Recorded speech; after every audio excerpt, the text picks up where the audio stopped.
Esto es Eni con Más, con Eni Pichardo.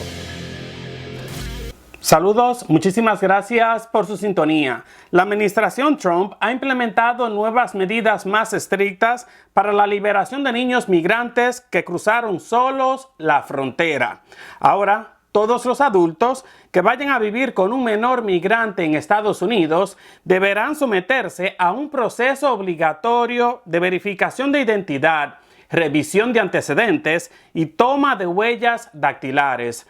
Defensores de los inmigrantes advierten que esta política podría agravar el hacinamiento y exponer a estos niños a mayores riesgos. Y antes de darles la información, como siempre, me gustaría invitarlo a que haga clic en el icono de me gusta y a que comparta este video. Y siempre recuerde suscribirse a este canal en YouTube. Aprovecho también para pedirle su colaboración para seguir investigando e informando sin ataduras a medios, corporaciones, partidos políticos o gobiernos. Si usted puede y desea colaborar a este proyecto informativo 100% independiente, simplemente haga clic en el link que aparece en la descripción de este video o en el primero que ve cuando entra a este canal en YouTube, o sencillamente visite la página web que tiene en pantalla para dejar su contribución. Cualquier ayuda es agradecida. Ahora bien, este tema ha cobrado aún más relevancia debido a un reporte del New York Times que reveló que entre 2021 y 2023 el gobierno federal perdió contacto con aproximadamente 85,000 menores migrantes no acompañados después de haberlos liberado a patrocinadores en Estados Unidos. Estos niños no se presentaron a sus audiencias migratorias y el Servicio de Inmigración y Control de Aduanas, ICE, no sabe dónde se encuentran ni cuál es su situación, lo que es aún más alarmante. Algunos podrían estar en riesgo de explotación laboral o sexual, pero el problema no termina ahí. ICE tampoco emitió notificaciones de comparecencia en Corte de Inmigración a más de 291,000 menores, lo que ha dificultado aún más el seguimiento de su situación después de ser liberados. Defensores de los inmigrantes critican la falta de supervisión y exigen mayores garantías para la seguridad de los menores, mientras que las autoridades argumentan que los recursos son limitados para monitorear a todos los niños liberados. La situación ha generado llamados a una mayor rendición de cuentas y reformas en el sistema de reubicación de menores migrantes. Y bueno, pues, ante esta crisis, la administración Trump ha endurecido los requisitos para la liberación de estos menores que cruzaron solos la frontera. Las nuevas normas que establece la Oficina de Reasentamiento de Refugiados incluyen la toma de huellas dactilares obligatorias. Todos los patrocinadores y los adultos en el hogar donde vivirán los niños deberán someterse a este proceso antes de la liberación del menor. También documentación de identidad. Solo se aceptarán copias legibles a color y no vencidas de los documentos de identificación vigentes. Y asimismo, la verificación en persona. Todos los adultos en el hogar del patrocinador deberán presentar sus documentos originales en los centros autorizados o en la página web Fieldprint de la Oficina de Reasentamiento de Refugiados, ORR por sus siglas en inglés, junto con su autorización de divulgación de información, ARI por sus siglas en inglés, cuando se presenten para la toma de huellas digitales. Los mismos documentos de identificación originales y no vencidos deben mostrarse en el momento de la entrega física del niño. Esta medida, similar a una de 2018, ha sido criticada por defensores de los inmigrantes, quienes advierten que desalentará a patrocinadores indocumentados y prolongará la estadía de menores en refugios, aumentando el riesgo de hacinamiento y de otros peligros.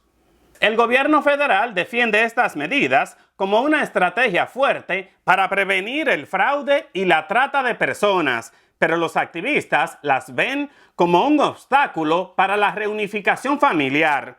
De hecho, exfuncionarios de la administración Biden han señalado que estos requisitos no habrían evitado la desaparición de la mayoría de los niños perdidos, ya que el problema radica en fallas en el sistema de seguimiento de los patrocinadores. Para analizar el impacto de esta nueva política, contacté al licenciado Noquel Mato Silver, abogado de inmigración en la ciudad de Nueva York. Acá les dejo la entrevista. Noquel, como siempre, muchísimas gracias por tu tiempo. Un placer estar contigo, Eni. Igualmente, Noquel, ¿en qué consiste exactamente esta nueva política y qué cambios introduce en el proceso de reunificación familiar de estos menores inmigrantes o quizás la reunificación de ellos con patrocinadores en Estados Unidos? Bueno, esta nueva política que anunció la Oficina de Reasentamiento de Asilados, que es la oficina que se encarga de cuando esos jóvenes no acompañados vienen a la frontera, de reunificarlo con un familiar que esté en los Estados Unidos, lo que dijeron en su memo fue que ahora van a requerir que todas las personas en el hogar se tomen las huellas dactilares antes de que puedan sacar a un joven de los shelters federales de inmigración. ¿Y cuál es el objetivo declarado por la administración Trump al exigir que básicamente se les tomen las huellas dactilares a todos los adultos que van a vivir en las casas donde estarán esos menores? Bueno, el objetivo anunciado es para proteger a los menores. Esa es la excusa proveída. Yo me iría más lejos, que creo que hay una intención también de disuadir a personas que saquen a jóvenes de los shelters de inmigración federales. ¿Por qué creo que esta es la situación? Porque si un joven lo va a buscar uno de sus padres, por ejemplo, ¿por qué tú tienes que sacarle las huellas al padre de ese joven para que busque a su hijo en la frontera?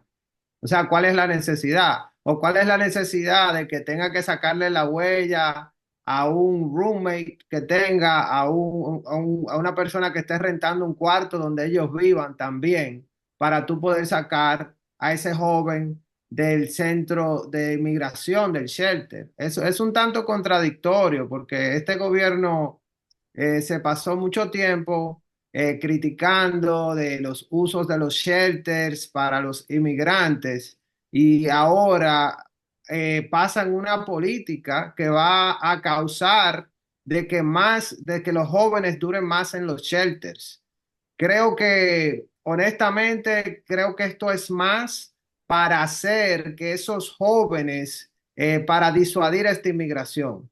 Porque si esos jóvenes se quedan detenidos en un sentido en estos shelters, entonces, y no lo dejan salir tan rápido como lo hacían en el pasado, que en promedio era un mes, entonces no van a querer inmigrar con la misma, a la misma, con la misma frecuencia. ¿Y qué impacto podría tener esta política en las familias que básicamente desean patrocinar a un menor? Tú me acabas de mencionar el hecho de que quizás podría disuadir a muchos niños a ingresar a Estados Unidos, pero ¿podría esta política también disuadir a familiares de presentarse por temor a represalias migratorias? Exactamente. Con todo este enforzamiento migratorio, nadie quiere andar dando sus huellas dactilares al gobierno federal. O sea, y más cuando tú lo requieres de todas las personas que vivan en ese hogar. Entonces, creo que el efecto que va a tener es que va a llevar a más separación de familias, porque van a haber menos familias que se van a reunificar, va a llevar a que hayan más personas en los shelters, incremente los gastos públicos en los shelters y va a llevar también a que incremente el miedo, ¿no? De que las personas digan, entonces, lo hago, no lo hago, porque ¿qué va a hacer el gobierno con esa información? ¿Piensas tú que también podríamos ver quizás violaciones a los derechos de los inmigrantes? Sí, la última vez que Trump fue presidente, en el 2018, pasaron esta política y se le llenaron tanto los shelters de federales, porque hay que entender, hay un settlement legal hay como un acuerdo legal en el que se llegó. Hubo una joven que fue violada en uno de los centros de detención, que era menor de edad. Y luego de eso se crearon que tenían que haber ciertas condiciones en las cuales tú mantienes a un menor de edad cuando pasa la frontera. Se le tiene que dar educación, se le tiene que asegurar que se le hagan chequeos médicos y que hagan ciertas condiciones.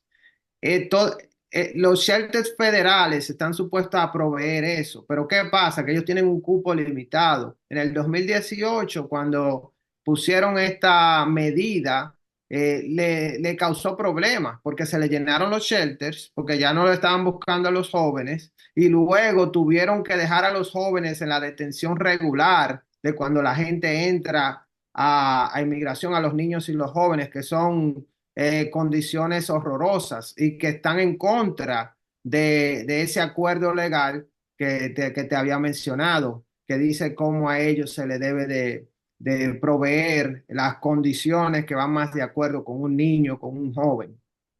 O sea que además de la sobrepoblación en los centros de detención de menores, podríamos ver otros riesgos o consecuencias negativas que podría generar esta situación.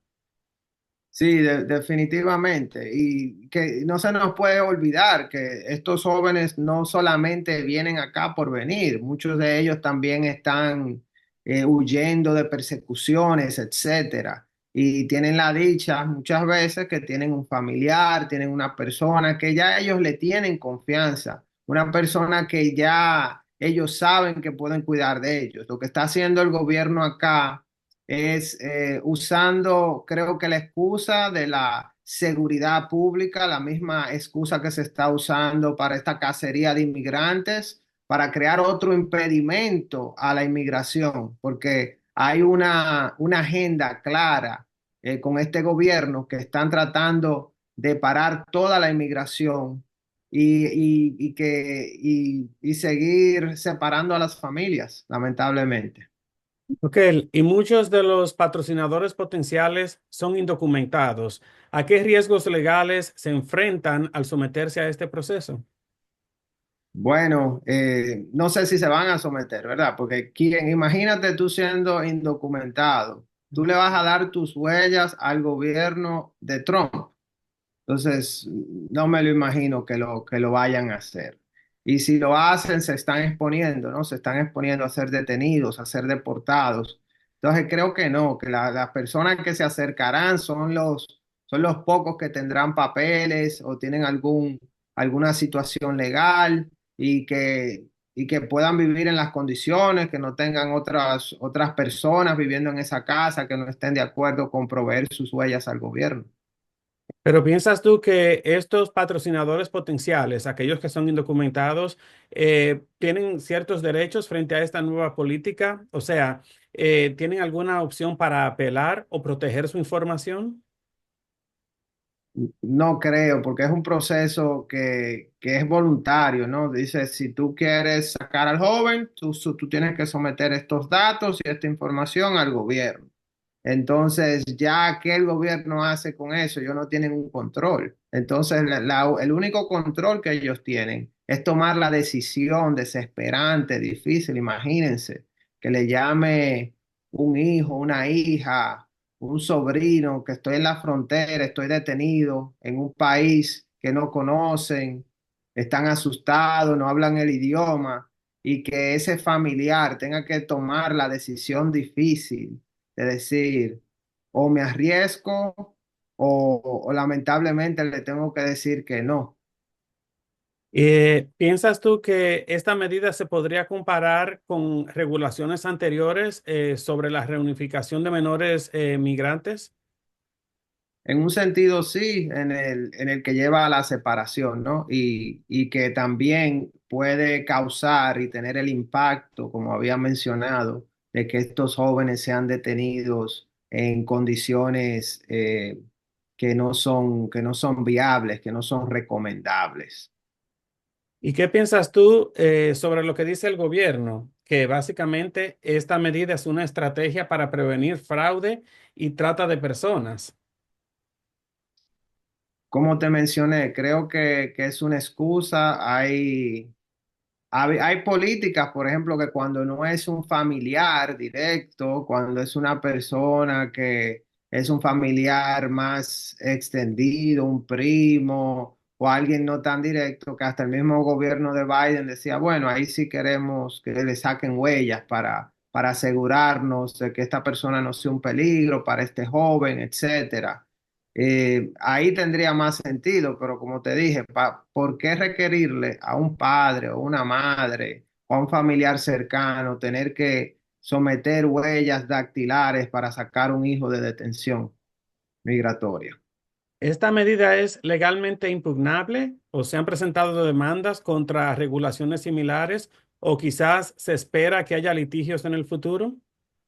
Creo que donde pudiera caber una demanda es si esta política lleva a que estos jóvenes sean detenidos o sean mantenidos en condiciones que van en contra de los acuerdos legales ya provistos. Si eso sucede o una detención más extensa de lo que deba de ser, entonces en ese caso creo que sí, que pudieran someter una demanda legal. ¿Y qué recomiendas a las familias migrantes que están considerando recibir a un menor bajo esta nueva normativa?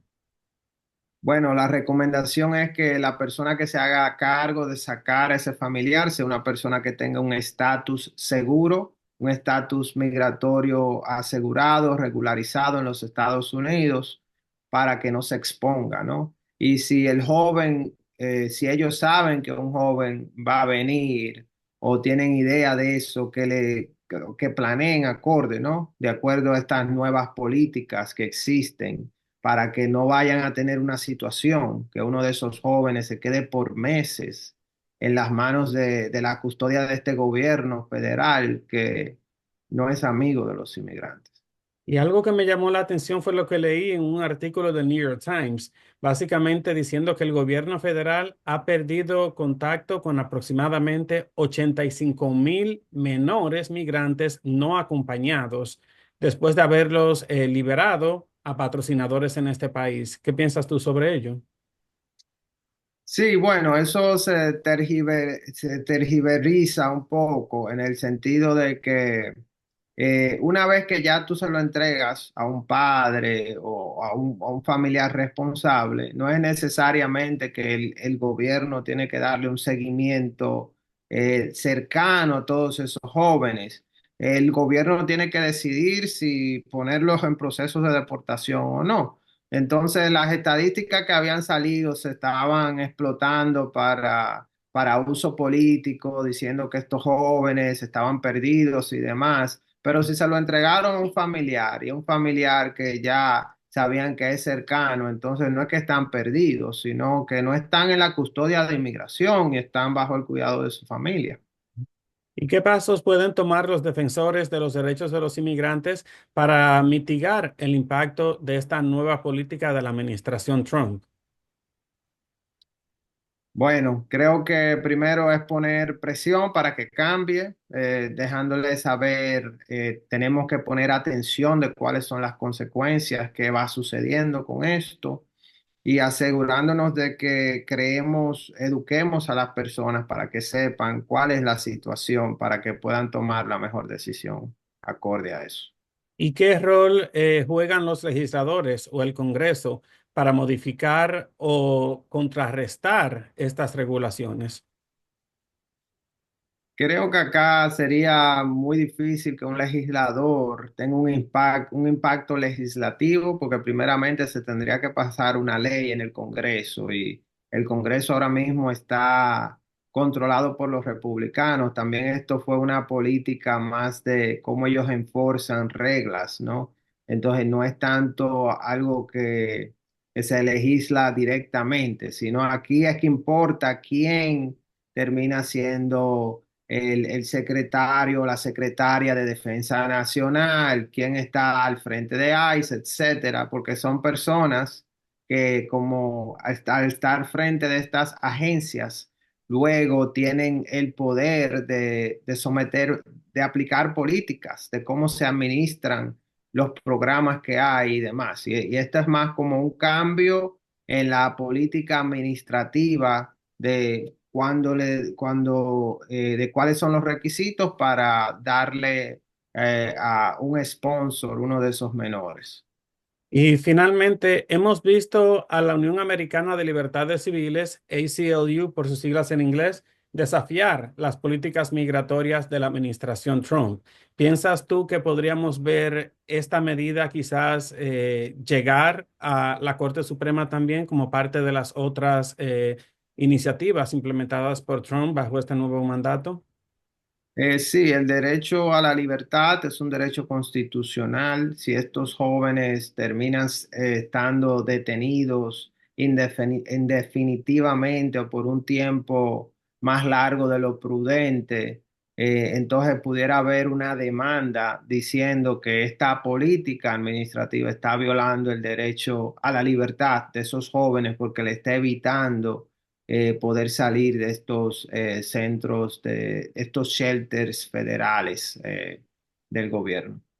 Permíteme hacerte una nueva pregunta. He entrevistado anteriormente a varios legisladores o ex legisladores de acá de Nueva York. Uno de esos fue el reverendo Rubén Díaz Sr., un ex concejal y ex senador estatal demócrata acá en Nueva York, pero conservador, quien me dijo que en muchos de los casos de estos niños son los mismos padres quienes los envían solos a cruzar la frontera. ¿Qué dices tú sobre ello?